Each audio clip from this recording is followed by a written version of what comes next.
O título do material que a gente tem na mesa hoje é impossível de ignorar, né? Seja Foda, de Caio Carneiro. É um título que já chega com uma promessa, quase uma ordem. Mas a pergunta que fica é: o que realmente significa ser foda nesse contexto que ele propõe? A gente vai mergulhar num audiolivro que se apresenta como um manual prático para quem busca alta performance. Exato. E a primeira coisa para entender isso é desvendar o título, que na verdade é um acrônimo. Foda, para o autor, significa ser feliz, otimista, determinado e abundante. Ah, então ele está ressignificando uma gíria, né? Isso. Ele pega uma palavra de impacto e transforma num conceito de desenvolvimento pessoal. E o nosso trabalho aqui é dissecar esses pilares, entender a psicologia por trás deles. O autor fala em gerar inspiração produtiva e é isso que a gente vai analisar. Certo, então vamos lá. O ponto de partida dele é a faísca inicial, a tal da intenção. Ele defende que o simples fato de alguém se interessar pelo assunto, de pegar um livro como esse, já é um ato de mudança. Mas só a intenção basta? Não parece meio passivo? É uma ótima pergunta. Porque a intenção, para ele, é a semente, não a árvore. Ele conecta isso a um momento muito mais ativo, que ele chama de uma das expressões mais poderosas que existem.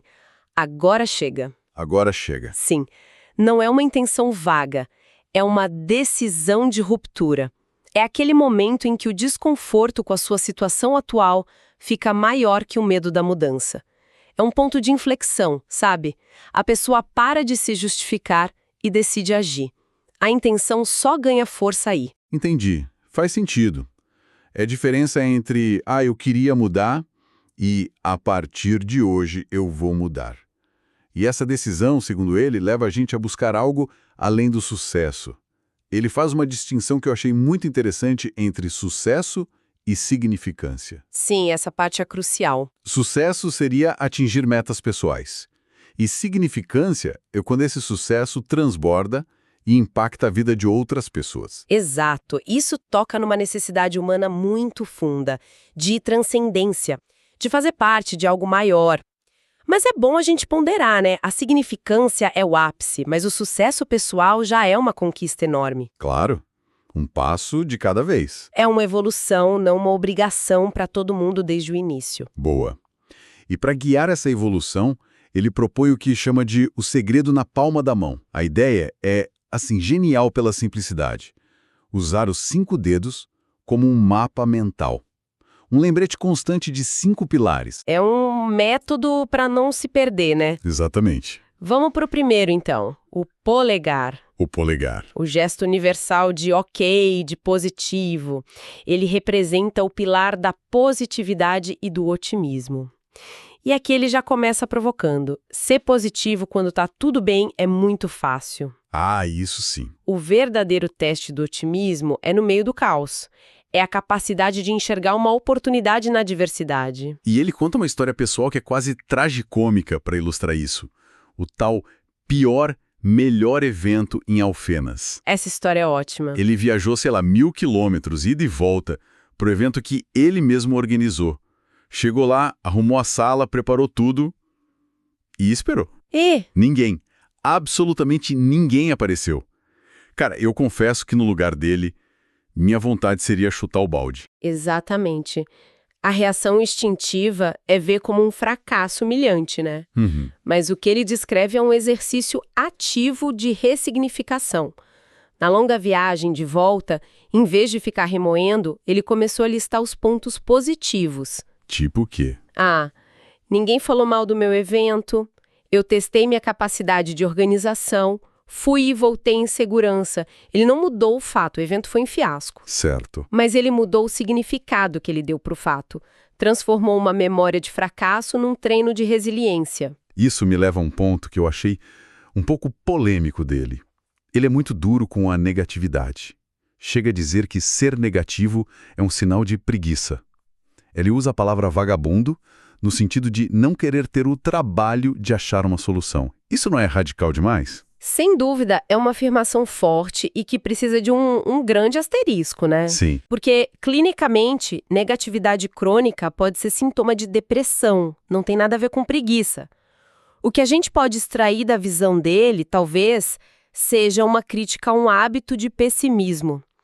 Aquela postura de quem já procura o problema antes de analisar a solução. Aquela pessoa que para cada solução tem um problema novo. Exatamente isso. Ele está falando de uma atitude, não de uma condição clínica. Mas a generalização é perigosa, sim. Ok. Então, o polegar é a mentalidade, mas uma mentalidade positiva sem rumo é só um otimismo perdido. Aí que entra o dedo indicador, imagino, o que aponta. Precisamente, o pilar da visão e direção. Se o otimismo é o combustível, a visão é o GPS. O autor usa uma frase que resume bem a ideia. Se o motivo é muito forte, o como não interessa. Isso me lembra muito o comece pelo porquê. Totalmente. Quando você tem uma razão poderosa, um destino claro para onde você está apontando, você fica mais criativo para descobrir o como. Sem essa visão, o esforço do dia a dia perde o sentido, sabe? É a diferença entre estar ocupado e ser produtivo. Correr muito na direção errada só cansa mais rápido. Exato. E essa clareza de visão nos prepara para o pilar central, o mais, digamos, assertivo de todos. O dedo médio. O dedo médio. O autor ressignifica aquele gesto para simbolizar o pilar da atitude e execução. É dar um basta simbólico para tudo que te paralisa. Isso, procrastinação, medo do julgamento, críticas. A execução é a mãe da realização, ele diz. E aqui ele ataca o que chama de obesidade mental. Eu adoro esse termo. É o acúmulo de conhecimento sem nenhuma aplicação prática. Ler todos os livros do mundo não vai criar uma empresa para você.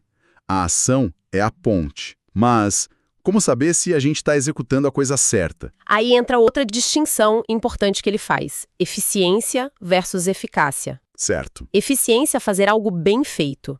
Eficácia é fazer a coisa certa, da maneira certa. A história que ele usa para ilustrar isso é fantástica. É da geladeira. Essa mesma. Antigamente, nos Estados Unidos, crianças morriam presas em geladeiras antigas que só abriam por fora. A indústria mobilizou times de engenheiros para criar um sistema super complexo. Um projeto super eficiente no papel, imagino. Exatamente. Caro, complexo, mas aí um funcionário da linha de montagem deu uma sugestão muito mais simples e eficaz. Que foi? E se a gente tirasse a trava e colocasse um ímã na porta? Uma criança poderia simplesmente empurrar para sair. Genial. Isso é eficácia. É encontrar a solução mais inteligente e direta em vez de se perder na complexidade. Execução inteligente. Ok. Avançando pela mão, chegamos ao dedo anelar.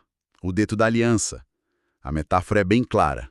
Compromisso e valores. Sim, e aqui a discussão fica mais profunda. Não é só compromisso com metas, é compromisso com seus princípios. Ele tem uma frase que, para mim, é uma das mais impactantes do material. É preferível atrasar sua vitória do que profanar seus valores. Forte. A ideia é que um sucesso construído em cima de atalhos antiéticos não é sucesso. É o que ele chama de ser um fracassado bem remunerado. E ele ancora isso na experiência mais difícil da vida dele, quando a mãe teve um AVC gravíssimo. Ele conta que, no auge da carreira, super focado em resultados, ele tinha ignorado as ligações dela naquele dia. O choque fez ele reavaliar tudo. É uma história muito poderosa. Foi quando ele formulou o princípio de que nenhum sucesso profissional justifica o insucesso na família.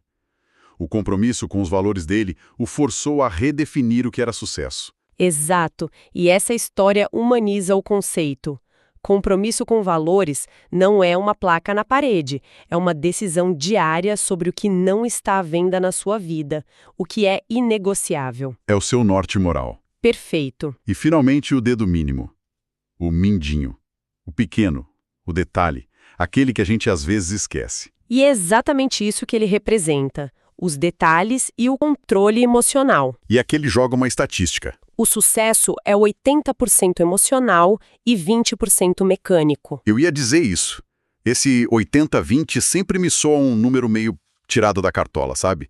Quer dizer, numa cirurgia cerebral, eu espero que a parte mecânica seja mais de 20%. Com certeza. O ponto não é um número exato, mas a proporção. A tese dele é que a sua habilidade técnica, o mecânico, te leva até certo ponto. Mas o que diferencia quem chega ao topo é a capacidade de gerenciar as emoções. A inteligência emocional. A frustração do fracasso, a pressão, A euforia. Não controlamos o que acontece, mas a nossa reação ao que acontece. Isso está 100% no nosso controle. O mindinho é essa força sutil, mas decisiva. Ok, então temos um mapa na mão. Positividade, visão, execução, compromisso e controle emocional. A fórmula parece clara. Então, por que a maioria das pessoas não conseguem aplicar isso? Onde que estão as armadilhas? O livro aponta algumas que são quase universais. A primeira é a crença no demérito. Achar que não merece. Exato. Aquele sentimento, muitas vezes inconsciente, de não ser merecedor do sucesso. A pessoa se boicota. Outra armadilha gigante é o imediatismo. Trocar o que você mais quer no futuro pelo que você quer agora. A briga da gratificação instantânea contra a recompensa de longo prazo. E a terceira, que talvez seja a mais comum, o vitimismo. A síndrome do coitadinho de mim. É terceirizar a culpa. A culpa é do governo, da crise, do chefe. De qualquer coisa, menos da própria falta de ação. Isso. É uma postura que entrega todo o seu poder pessoal. E a antítese disso é a atitude empreendedora, que ele mostra ter desde cedo. A história do primeiro negócio dele aos 12 anos é o exemplo perfeito disso, né? Conta aí. Ele percebeu um problema na escola. A fila para comprar o lanche na cantina era enorme e comia quase todo o recreio. E os colegas reclamavam, vítimas da fila. Exato. Mas ele, em vez de reclamar, viu uma oportunidade. Pegou a mesada, foi na cantina antes do recreio, comprou dezenas de fichas de lanche E revendeu. e, na hora do intervalo, revendia as fichas com uma pequena margem de lucro para os colegas que não queriam pegar a fila. Resolveu um problema e foi remunerado por isso. Ele agiu sobre a circunstância em vez de ser vítima dela. Simples assim. Então, no final das contas, o Seja Foda do título é menos sobre arrogância e mais sobre essa atitude proativa, consciente. É um sistema de hábitos. É exatamente isso. É uma escolha diária. Não é um evento único, mas um processo. É o processo de cultivar consistentemente esses 5 pilares. Entender que o resultado não é sorte, mas a consequência lógica de manter a positividade, ter visão, disciplina, valores e domínio emocional. É sair do banco do passageiro da própria vida. E assumir o volante. Perfeito. Para terminar, o livro deixa uma provocação que vai além da busca por sucesso. O autor argumenta que o nosso medo mais profundo não é o da morte, mas sim o medo de ser esquecido, de passar pela vida e não deixar nenhuma marca. Olhando para tudo isso que a gente discutiu, para essa estrutura, a pergunta que fica para quem nos ouve refletir é: independentemente da escala, do tamanho da sua ambição, o que as suas ações de hoje estão construindo? Qual é o legado que está sendo deixado? Tijolo por tijolo, a